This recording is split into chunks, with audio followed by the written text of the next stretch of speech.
The power of democracy does not lie in the hands of the majority, nor does it lie in the hands of the minority. It lies in the hands of the people. Those are the words of Susan Sharp, a political analyst. Welcome to another informative edition of Under the Microscope. I'm your host and presenter, Michael Young. Thank you very much for joining me. Of course, on this program, we're going to focus on the new dispensation and Parliament as a whole. And I have a very special guest with us today, the Honorable Minister of Home Affairs, Clement J. Rohi.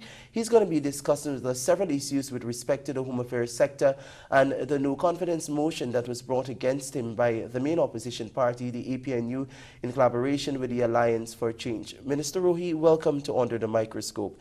Thank you very much for joining me. I understand that this may be the first interview that you're going to grant, speaking publicly and in an in-depth manner about the developments in Parliament and a no confidence motion that was brought against you. Now, before we even reach to discussing the no confidence motion and several other issues that would concern the Guyanese public, I want to speak to you generally about the home affairs sector so as to garner an understanding of some of the things and interventions that you have made and done as the Home Affairs Minister. First of all, Minister Rohi, how long have you been in government? Well, I became a minister in 1992. Soon after the PPP assumed office, I assumed the portfolio of Minister of Foreign Affairs. And after Foreign Affairs, what other ministerial posts did you hold? Well, I held that position up to 2001, and then I became Minister of Foreign Trade and International Cooperation. I held that position for 5 years, and then in 2006, I was then given the portfolio of Home Affairs. How long have you been a member of the People's Progressive Party, Civic? Well, not Civic, but I've been a member of the People's Progressive Party since 1967. Quite a long time, you would agree with me. Quite a long time. Since your appointment as Home Affairs Minister, what were some of the policies and interventions that you have made in a summary from then to now so as to improve the functioning of the Ghana Police Force while bringing higher levels of security to the general public altogether? Well, when I went to the Minister of Home Affairs, I found that a number of things ought to be addressed. First and foremost, there was this claim that the police were acting unlawfully in certain areas. Of course, I didn't necessarily agree with that, but in looking at the total architecture, security architecture, I thought that it was necessary to examine new areas where laws ought to be implemented and formulated.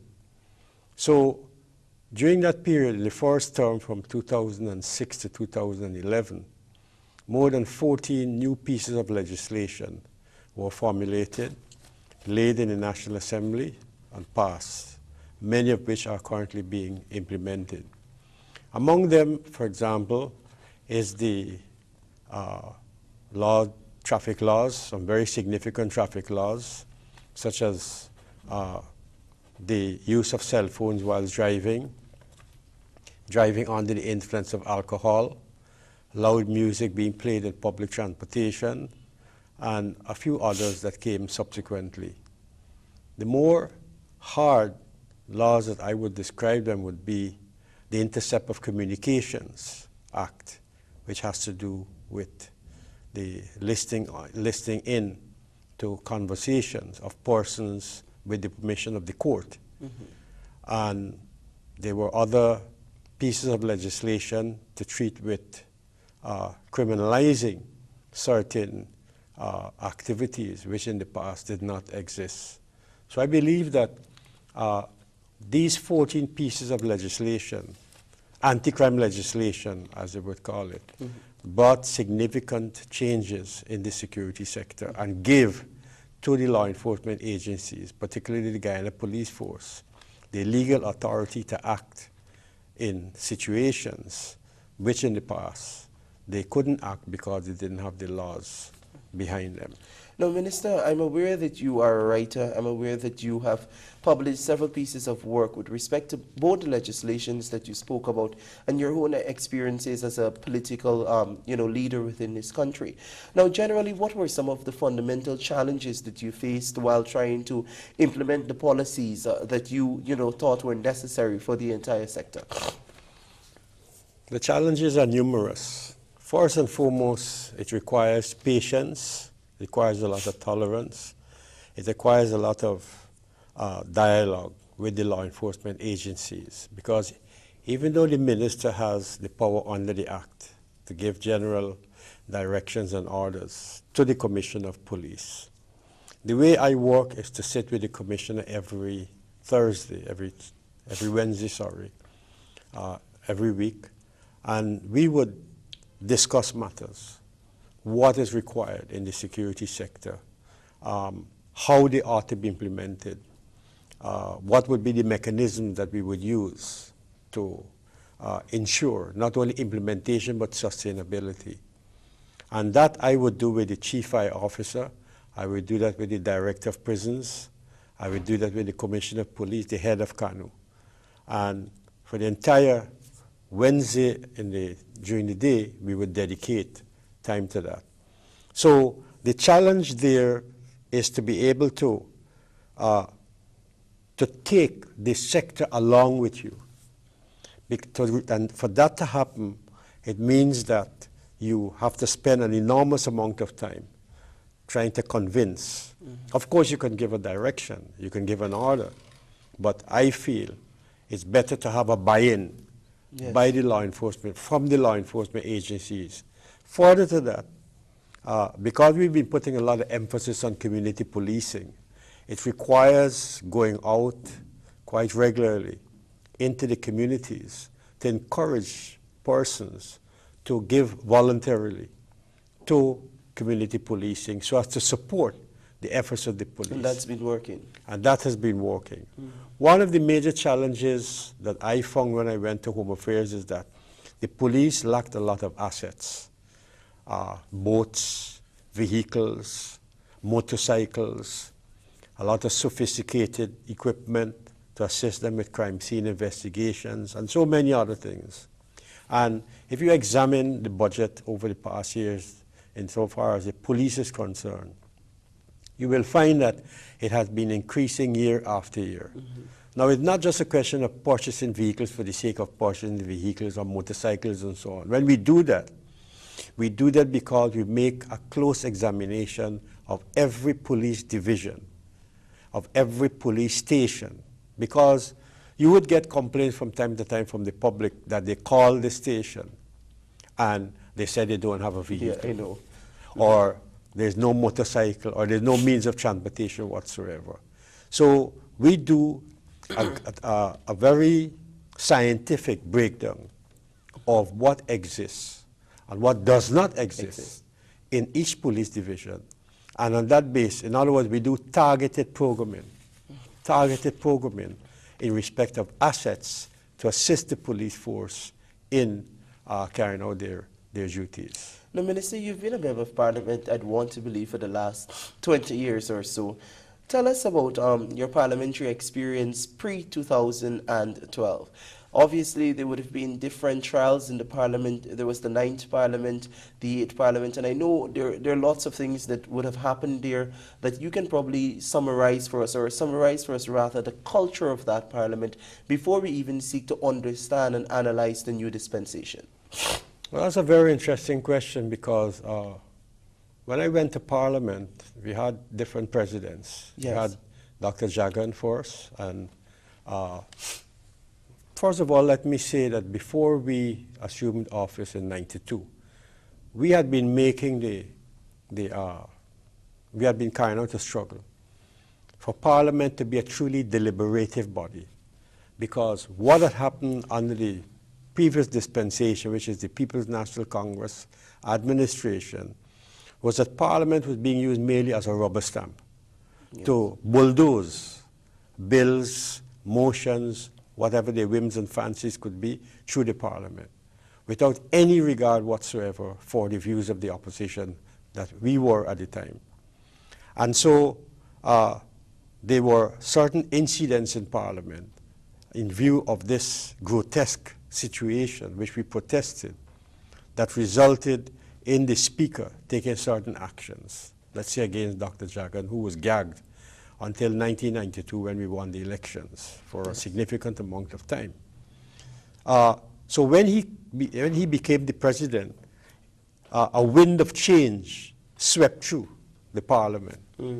And the way we conducted ourselves as government, from the government benches, was, I believe, in total astonishment to the PNC, which eventually became the opposition.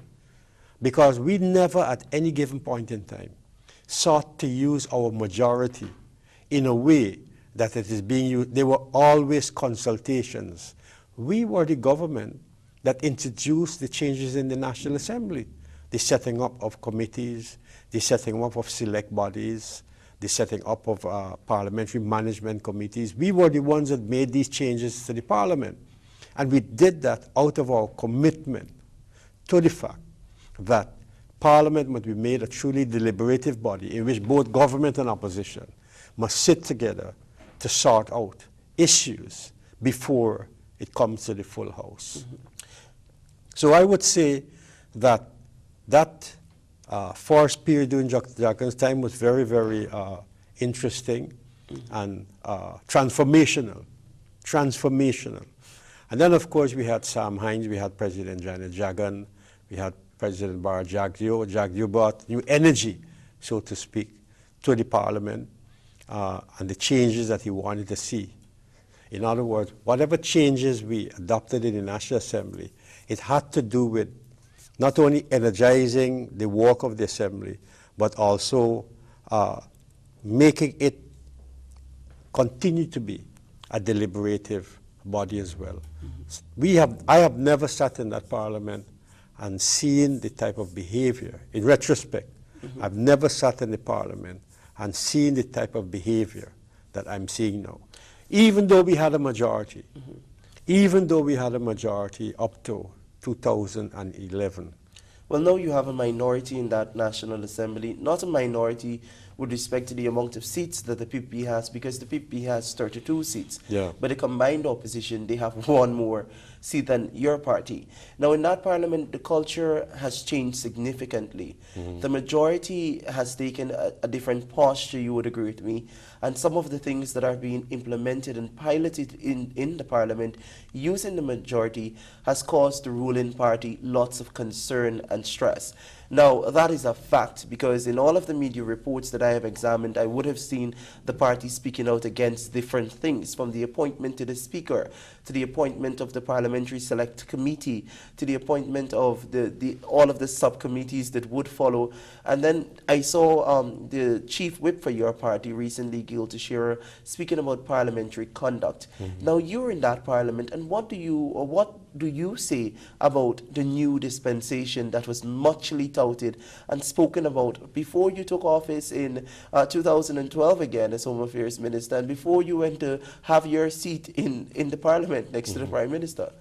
Well, this new dispensation from the opposition perspective, because I think when you look at when you use the term new dispensation, one has to look at it from different dimensions. Okay.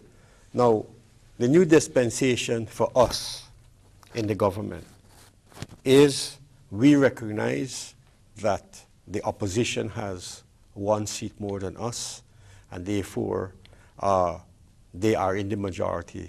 Combined, they're in the majority.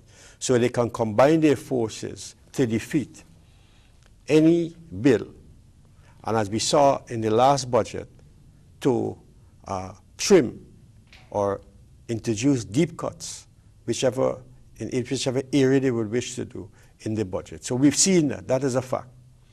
We have recognized that. And therefore, in recognizing that, we set up this tripartite committee where the government, the two other opposition parties can sit and work things out together. That was in recognition of the new dispensation. Insofar as the opposition is concerned, this new dispensation for them, it would seem to me, is to bring the parliament into disrepute and to seek to resort to what they did in the past, or what they were doing in the past, the culture of the past, to re-invoke the culture of the past, which is to attempt to bulldoze and to bully their way in the National Assembly, simply because they have one slender seat majority.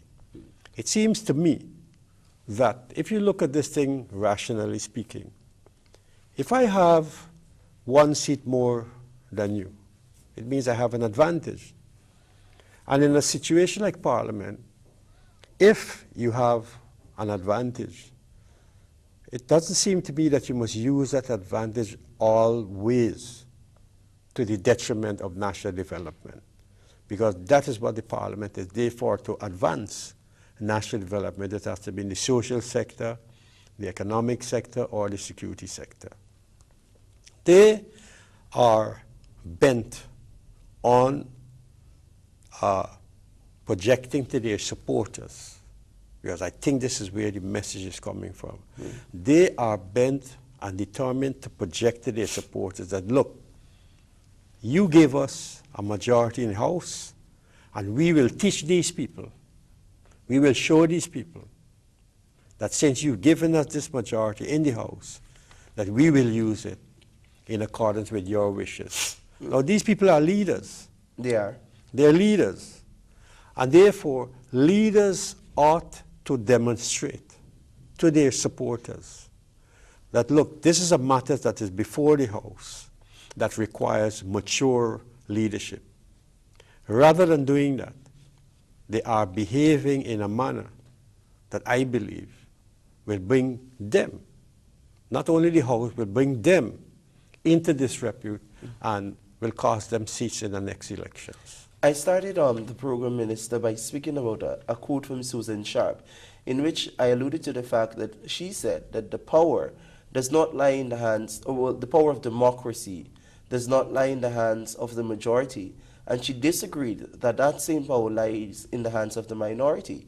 She believed that the power of democracy, the real power, which goes down to parliamentary power, lies in the hands of the people. That brings us to discuss the no confidence motion. Yeah. Now, there are several developments, or one development rather, that promulgated this entire concept of bringing a no confidence motion against the Home Affairs Minister. In this case, you are the Home Affairs Minister. The motion was brought according to a Partnership for National Unity in the Alliance for Change because of the developments at Linden, Region 10. Those developments, they believed, were so troubling that it required them, and the circumstances under which those developments took place required them to pilot a no-confidence motion purely against the Home Affairs Minister, not against the Police Commissioner, not against any other elected official from Linden within your party or within the opposition, I don't know, or whatever the case may be, but particularly in this case, against the Home Affairs Minister. A brief examination of the facts would say that the APNU brought that motion against you, 1, because 3 persons were shot and killed at Linden, 2, because the police handled the issue at Linden poorly, 3, the police were not prepared to deal with the situation at Linden, whatever that situation would be, and 4, because they believe that your tenure in office has been a very sad, tenure, so to speak. Those are a multiplicity of issues. That motion is brought before you. You've not publicly responded by rebutting their concerns, except at the Linden Inquiry Commission. You have the opportunity now. The Linden issue, how did you handle it, and where were you at the time when all of those things were taking place in the mining town? Well, as I said at the Commission of Inquiry, that I met with the Commissioner of Police, the Deputy Commissioner, and the Commander for the division the night before. It was not a specially convened meeting. We usually every month we would have a meeting with what is called the police change team. There's a change team that has been established within the force to ensure that the changes within the citizen security program, where there's a component for the police to engage in transformational changes, where we meet to discuss the extent to which the changes are taking place every month, together with the Home Affairs staff. So after that meeting, I called the 3 officers together, and I asked them to give me a brief of what their plans are for Linden. Linden the next day. And the brief that they gave me was that they'll be sending some additional ranks up there. And they assured me that they will ensure that peace and good order will be maintained. I thanked them for their assurance, and the meeting ended. That meeting didn't last for 15 minutes or even 10 minutes. And that was that. The next day, work continued as usual. And it was not until I never made any contact with anyone during the course of the You day. didn't see the need to either? No, because I was given the assurance by the commissioner that peace and good order will be maintained, whatever happens. And so it was not until a member from the community policing group in Linden called me sometime after 6 o'clock to tell me that 5 people had died, were shot and had died. Obviously, as the Minister of Home Affairs, I was very concerned about that, you know, with lives being lost. I have no problem with people demonstrating and protesting once it is done in a peaceful and organized, orderly way. But when lives are lost in the course of a matter like that, public order becomes an issue. And I obviously contacted the commissioner to find out what was happening. I think we spoke once because he himself could not tell me at the time what was happening, also because he was waiting to be briefed by the commander on the ground. So subsequently, I tried to get the commissioner. I couldn't get him. Then I called the deputy commissioner, who was the crime chief, Mr. Prasad, to try to get some information and asking him to contact the commissioner for the commissioner to call me. That didn't succeed either. And so in the meantime, a lot of calls were coming through. People were asking questions. The president wanted to know what was happening. The head of the presidential secretariat, my ministerial colleagues, and obviously they would ask me as the minister to provide them with answers. I could not be in a situation where I couldn't give answers because I don't think that that would be the best thing to do. So I contacted the commander, Mr. Hicken, to give me a brief on what was the situation on the ground. He himself couldn't give me much at the time because apparently he wasn't on the scene itself. So the matter was left at that. And then eventually the information started filtering through. So throughout the entire day I was in my office doing my usual work. And then later on in the evening I was at the office of the president for another meeting when the situation began to unfold. Now, Minister, do you believe that you're responsible for, because I think the opposition banked their entire thrust and argument, whether political or not, on the fact that you may have given some order during your discourse, however brief, during your interaction with these officers, to shoot or to use some form of excessive force while dealing with that protest situation at Linden. And it was driven more into the political realms when they alleged that, you know, this is what the PPP wanted because you people at Linden did not vote for the PPP in the manner that they expected. Now, there are several factors there, you would agree with me. The fact that one is imputed improper motives on the minister, one that they're alleging that you were somehow criminally involved in giving this direction, and secondly, politically, that this was a position of the PPP to shoot at people at Linden because they did not vote for them, and then because they were of a political race or group. You know, so those are different things. Your take on those issues? Well, all of those things are politically judgmental and not based on any hard evidence. It's based on how you perceive, how they perceive the People's Progressive Party.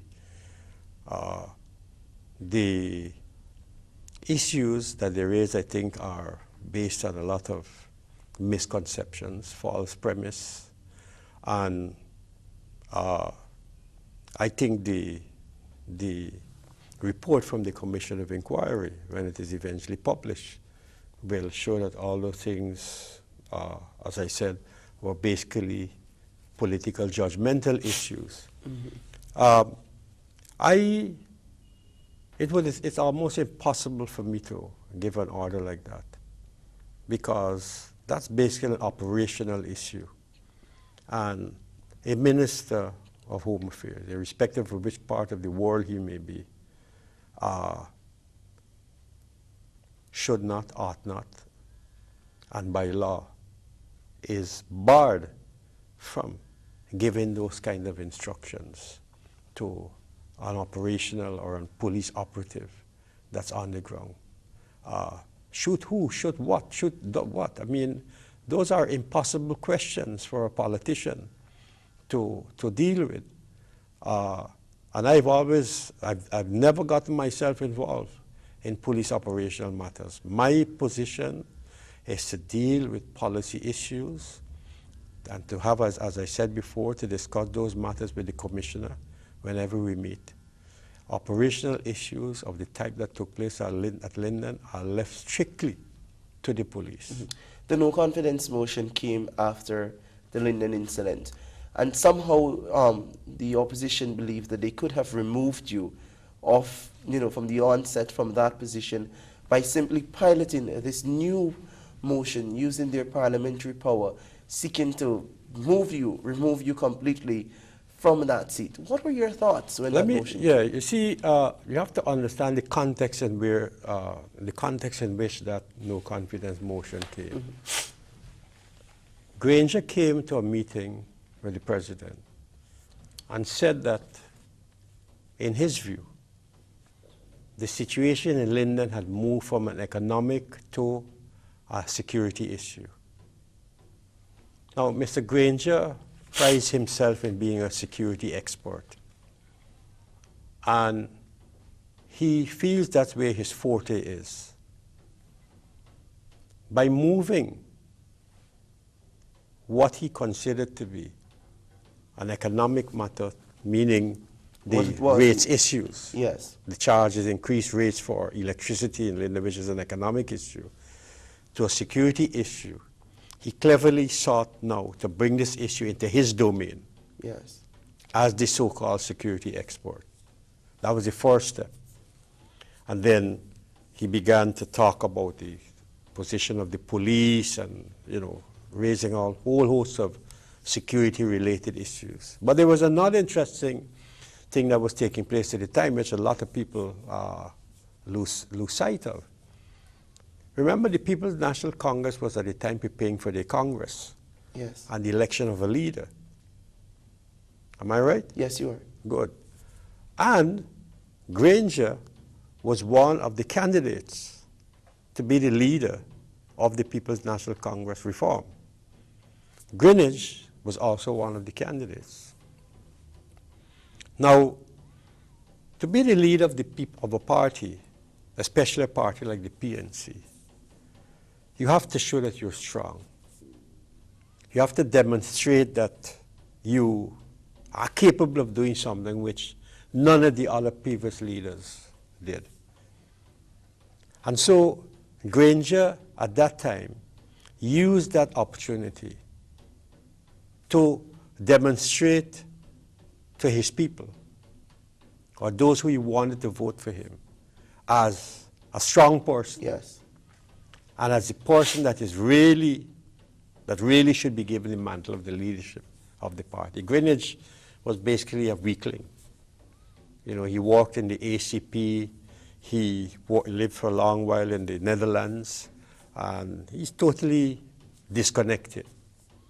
And he, save for speaking a few occasions on financial issues, those are, relatively speaking, for want of a better word, issues that don't pump up the political support. Correct. Mm-hmm.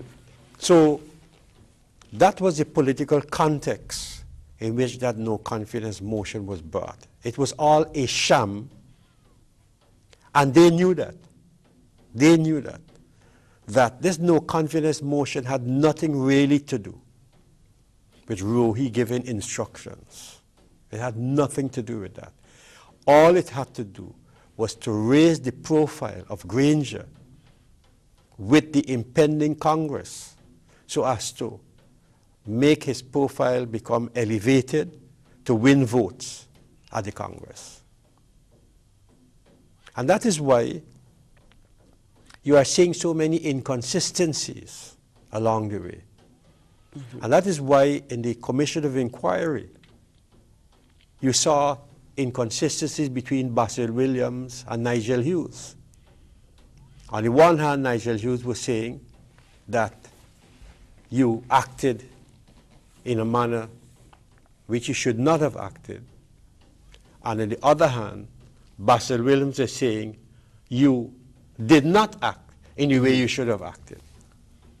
So I think that what we see playing out here is the unraveling of an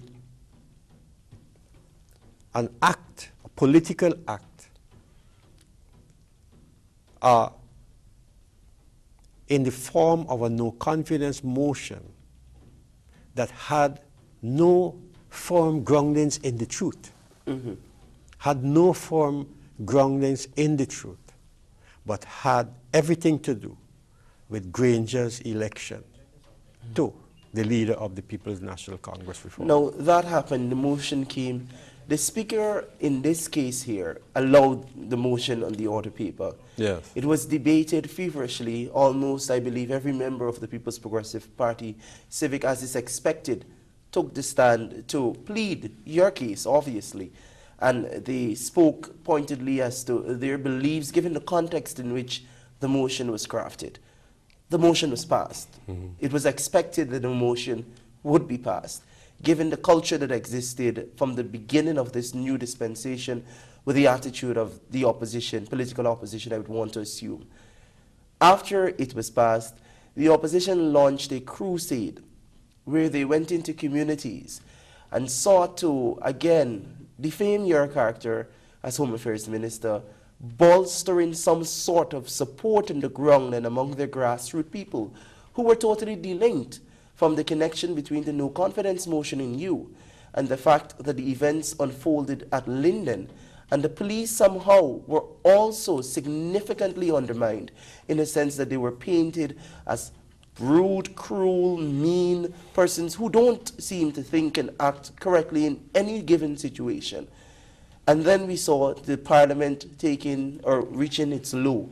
I'd want to say the lowest within the parliamentary democracy, where this motion now, in you, and because of the opposition's failure to use laws and norms and rules and standing conventions of the parliament to operationalize that motion, we've now seen walkouts in parliament.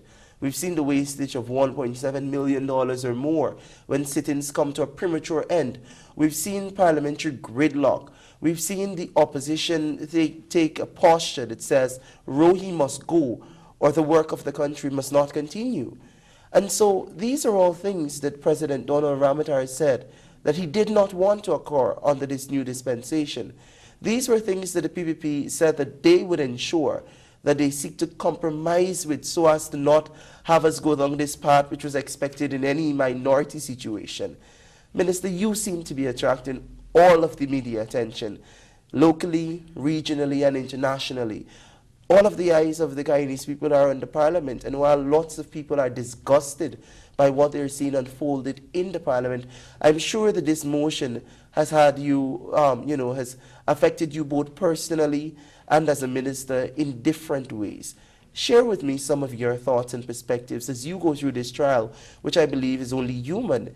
And though people would want to believe that you'll only speak politically, I know that you must have some personal feelings about the impact of this motion and this crusade against you on your reputation as both an individual who will be out of office at some point in time and who will want to retire with a good standing reputation. That's quite a mouthful. Let me answer this by saying this. Excuse me. That, when I was much younger and a member of the Progressive Youth Organization, myself and the current president, Comrade Ramotar, we went to the National Assembly quite regularly and sat in the gallery and listen to our leaders debate issues. And we thoroughly enjoyed it. And we would leave there late at nights and walk back to Freedom House and talk about it, and then we would go our independent. That's how we grew up in the organization. So myself and Commander Ramatar were very, very close. Now, there was a time when we sat there and we saw our leader, Dr. Chedi Jagan, gagged. And that pained thousands of people in this country, particularly the supporters and the sympathizers of the PPP. Because here was a man who had fought for the independence of Guyana, done so much for this country, to be denied freedom of expression, the right to speak in the National Assembly. We have never forgotten that. And we wouldn't forget it either, because it's part of our history. So that when I reflect on that and the experience that I'm going through right now, I feel convinced that the party to which I belong is on the right path. I feel convinced that the party to which I belong will continue to be the target of people who are evil, who have evil intentions, who do not have this interest, this country's at heart. Because if you have this country at heart, why would you be focusing on one individual? Focus on the country. Now, so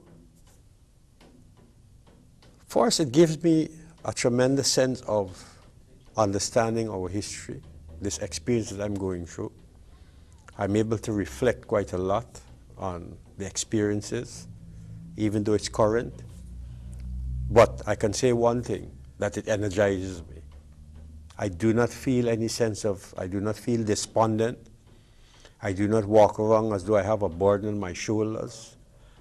I belong to a party that is a fighting party, whether in government or whether in the opposition. This is a struggle.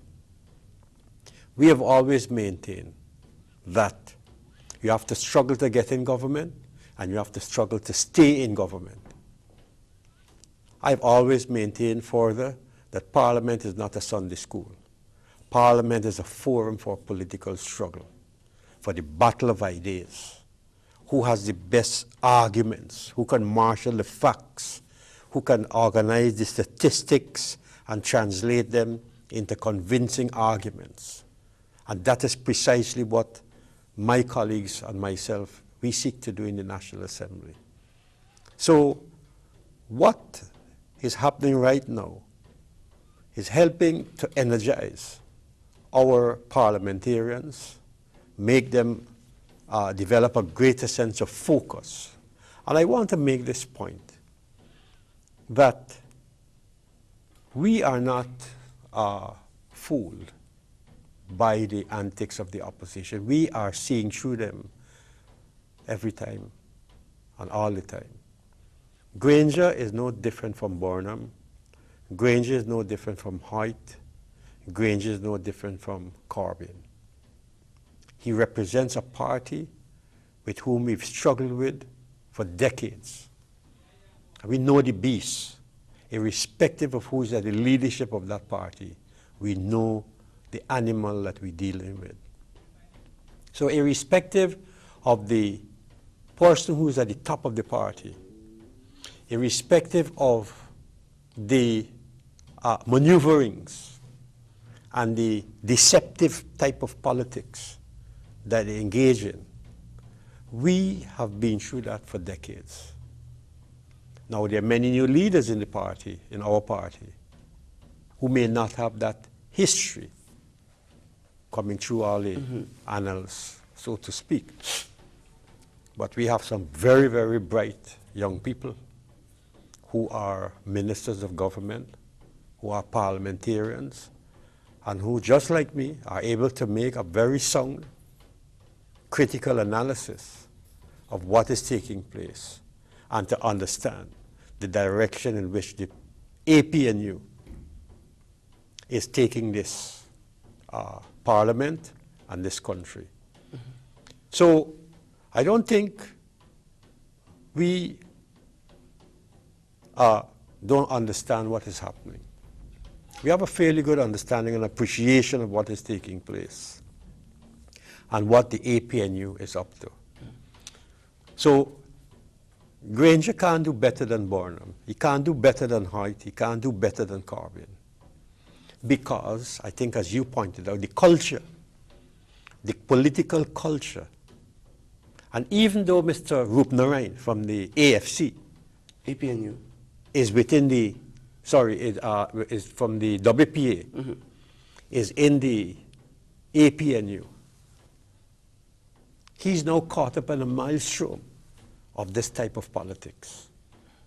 So, irrespective of who is leading the PNC cum APNU, for us it's the same. The animal is the same. The culture is the same. And we see that culture playing out in the National Assembly. Bullyism, the dictatorial, and I'd like to put emphasis on this dictatorial attitude. They come from a dictatorial culture. They like to dictate to people. They like to dictate to the population. Mr. Barnum did that for years. He's been a dictator for years. Hoyt went into that same kind of mode, that same kind of culture. The PNC is a party of a dictatorship.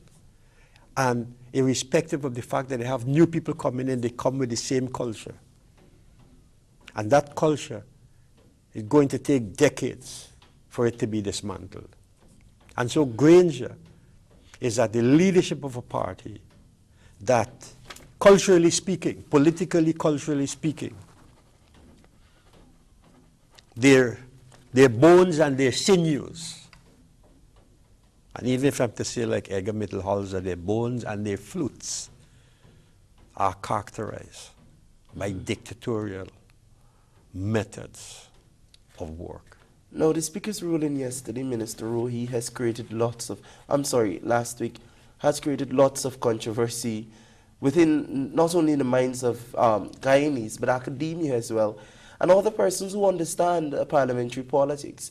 Because what the Speaker did on Thursday when the Parliament met was to say that the motion brought by the opposition was properly brought. It was in line with all of the standing orders and all of these other things, and so it is admissible and will be debated. He also had a part B, quite interesting, to that ruling, which said that he would take the decision as Speaker, guided by all of the research that he has done, to send this matter of the no confidence motion and the motion that seeks to operationalize this resolution that was passed to a privileges committee. And as I understand it as a journalist, the privileges committee is set up so as to inquire, intervene into some misconduct on the part of the member while he is in the National Assembly, or while he has misled the National Assembly, or during his tenure within the context of Parliament, and not necessarily, let's say, dealing with an event that is extant to the National Assembly. That is my understanding. I may be wrong. I'm no expert. And then another interesting ruling came. I would want to call it the famous Part C, or the famous A to the B ruling, where he said that he would not be allowed to speak temporarily, not just to speak, but you would not be allowed to bring legislation to the Parliament in bills, which in itself gives effect to the no confidence motion, and effect to the motion that Granger brought, the second motion. But he said so too quite carefully while pointing out his concerns about your right to freedom of expression, and the fact that he had concerns as to whether or not due process would be given for you to have some sort of hearing into these allegations, whatever they were against you. That's quite a lot of things there in one, one take. But it does this essentially. It gags you temporarily from executing your ministerial responsibility, and it also operationalizes this opposition motion. He's found himself in a very difficult position because at the press conference called on Friday, he sought to justify his ruling that he dished out on Thursday. And obviously the ruling is so unpopular that the opposition has not only not exactly accepted the ruling, but they're saying this can work. We don't ever really need to remove Rohi because Rohi will not, in my mind or their minds, be able to do anything much. What is your take on that? It's all about standards and principles. What standards do you adhere to, and what principles are you committed to? The speaker, or a speaker, I wouldn't say the speaker, a speaker is supposed to be impartial. A speaker is expected to protect the rights of the minority, of a minority, of any individual in the National Assembly or in a National Assembly. When I speak about standards, I mean, for example, that there was a famous French philosopher by the name of Voltaire who said words to the effect that I may disagree with what you have to say, but I will defend to death your right to say it.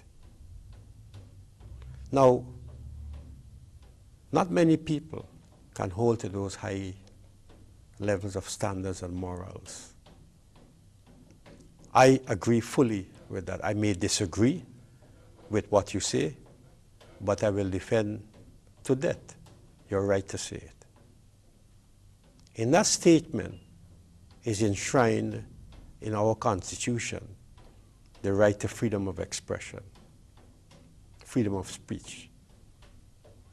And I believe wherever I go in this country, as long as I'm a citizen in this country, I have a right to express my views. People may disagree with it, but I have that right. People express their views, I disagree with them, but that's their right. What is important is for the conversation and the dialogue to blossom and to bear fruit. I read somewhere, where President Barack Obama was giving a speech, I don't recall exactly where, but I remember the word where he said, rather than repressing speech, it is better to have more and more speech. In other words, rather than repressing the freedom of speech, allow more and more freedom of speech. And I believe that's the way we should go. I don't believe gagging is the answer. Because you may gag the minister in the National Assembly, but you can't gag the minister outside of the National Assembly. And in any case, I believe this whole process is a sham. Let me explain something to you. It's all about numbers. It is all about numbers. If the opposition didn't have a majority of one, they wouldn't be behaving this way. We have always had more than a majority of one, and we've never behaved that way. They have chosen to go down this destructive path. In that Committee of Privileges, who has the majority? The opposition. The opposition has the majority. The chairman has no vote. The speaker has no vote. So at the end of the day, a report will come from that committee with a majoritarian position to the House. What will the Speaker say? The Speaker will say, I now have with me a report from the Privileges Committee which says that the issue that is being debated in respect of the gag order, the efficacy of the gag order, is admissible. And therefore should be debated in National Assembly. This is the position of the Committee of Privileges, and who am I to disagree with it? So what is happening is that there's a move to legitimize by parliamentary imprimatur. Yes. A political, something that started out as a political act. Because I think they recognize that with the no confidence motion, the minister didn't have the opportunity to have a say. solely in the Commission of Inquiry. And in fact, I did say there and then, when I got up to speak for about 3 or 4 seconds, that I have nothing to say to this Parliament, and I will say what I have to say to the Commission of Inquiry, and that is when I finish my speech.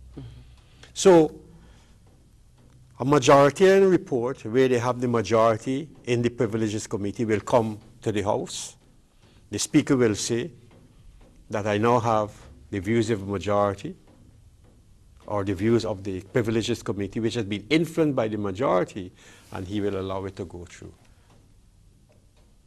There will be a vote on it. Again, the majority will win, and then the gag order will be debated, and the majority will win. And therefore, they will say that due process has been followed. What's next? Because if those are your expectations, obviously, and you mentioned the PP is a party of struggle, I don't want you to expose what the party will do, but I know there must be some other steps being planned at this time. Well, the President and the General Secretary of our party, Mr. Donald Ramatar, has, I think, had an interview only recently where he said that the government will stand by me, yes, and do whatever is necessary to defend me. I think that is a sufficient comfort level, comfort zone for me as Minister of Home Affairs. I feel very happy and proud that the entire cabinet is with me, that my party is with me. Do you believe the people of Guyana are with you? Over 166,000 voters in the last elections voted for the People's Progressive Party to stay in government, even though we didn't have the majority in the Parliament, but they gave us their unswerving support to continue in government, for the PPP to have the presidency in this country. And that is something that we have to respect. Whether in Parliament or out of Parliament, that has to be respected, because every single one of those voters, whether it's a sugar worker, a rice farmer, a housewife, a person in one of the marketplaces, a person pushing a cart on the streets, a vendor or whatever, their right to determine who must be in the government must be respected. And we have to defend those rights come what may. Because, as you recall, we have been struggling for the right of the people to elect a government of their choice, the right for free and fair elections for decades. And now we've gotten it.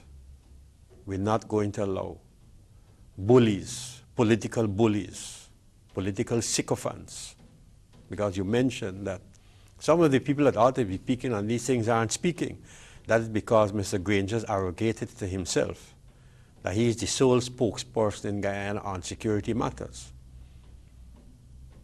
I don't think they want somebody better than Mr. Granger to speak on security matters in Guyana. And I don't want to big up myself. But I think that's their problem, because as I get to understand the security issues better, as I said before, it's never my ambition to be a security expert. I'm a political person. And if the president calls me tomorrow and gives me another position, offers me another position, then what happens with all this expertise that I've gotten in the security sector? It will be with me. I can write about it. I can reflect on it. But I wouldn't be able to use it probably in another minute, which has nothing to do with security. So we're not assigned ministerial portfolios to become experts in those areas. But if it is, for example, Dr. Leslie Ramsamy is a medical doctor, okay? He is a professional, and he may be able to understand the professional technicalities in the Ministry of Health probably better than someone who has no professional training in that respect. But we who are humble politicians and servants of the people, You know, we're not put in a ministry to become an expert. We put there to serve the people. And the technical people, the professional people are there to follow the policies of the government and whatever the minister may wish to put in place to advance the interests of the people. So I believe that Mr. Granger has a bee in his bonnet. He has a bee in his bonnet. Whoever that bee is, I really can't say. But so long as that bee remains in his bonnet, he will continue with this charade, with this masquerading in respect to the Minister of Home Affairs. Granger, in the final analysis, wants to be the one to determine who should be the Minister of Home Affairs. Because right now he's calling for Rohi to be removed from the Ministry of Home Affairs because Rohi is not to his liking. This nonsense about the security situation deteriorating under my watch is a total fallacy, because we have published over and over the statistics to show that during my tenure, the security situation has been much more stable than it was in the past. That the reforms that are taking place in the Guyana police, and incidentally there are more changes to come. I think people will be surprised, or pleasantly surprised, when we announce these changes soon. So the changes and the transformational activities that are taking place in the security sector are very significant, and they must recognize it. They are pretending that it's not happening.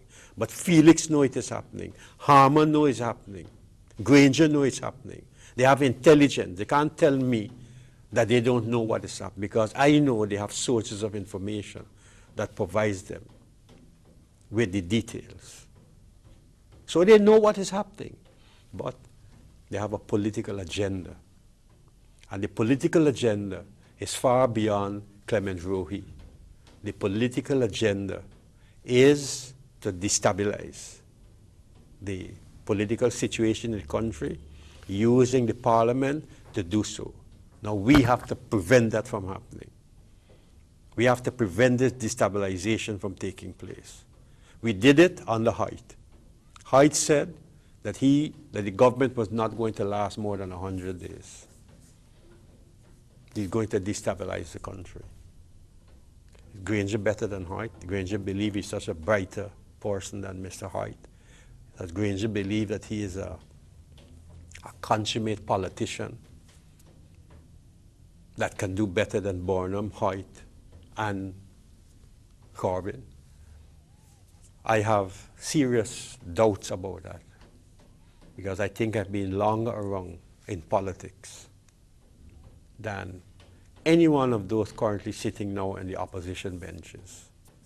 And I can assure listeners that I've not wasted my time in politics.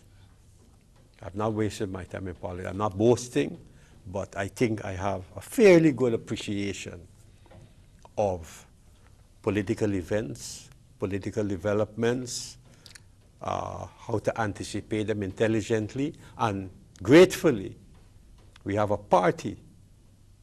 So it's not only about me, it's about our party and a cabinet, that when we sit together, we're able to collectively analyze and anticipate and take the necessary steps in order to ensure that the people of Guyana's rights are maintained, enhanced, and taken further, and that Guyana is on the road to, as we would say, peace, progress, and prosperity.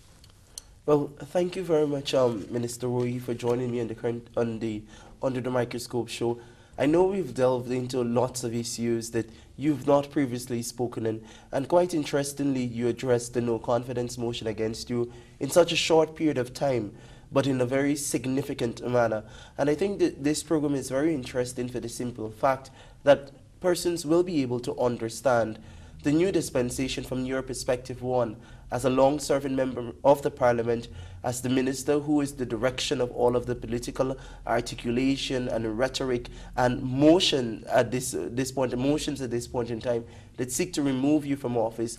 And it is quite interesting your take on all of the developments that have ensued in the Home Affairs sector, starting with the Linden unrest from that point within our history to leading up to the Parliament and the actions now that we are discussing in this show. And I want to assure all of our viewers that this program is only aimed and intended at getting your perspectives, because as a journalist, I felt as though while a milieu of things were happening across the country and all of the other politicians, both for government and opposition, were addressing issues, we didn't hear from you. And my role, I believe, as a journalist and as an interviewer, is to get all of your perspectives and all of the things that you would not say in the formalized setting of the National Assembly to come out during our discourse, which has been quite comfortable and relaxed throughout this 1 hour. Thank you very much for joining me on Under the Microscope. Thank you very much. You're very much welcome. That has brought us to the end of Under the Microscope. I'm your host and presenter, Michael Young, thanking you very much for joining me and encouraging you to join me some other time, probably next week or so, when we'll have more interviews for you about the National Assembly, the government of Guyana, the opposition, and other issues that may interest you. Goodbye.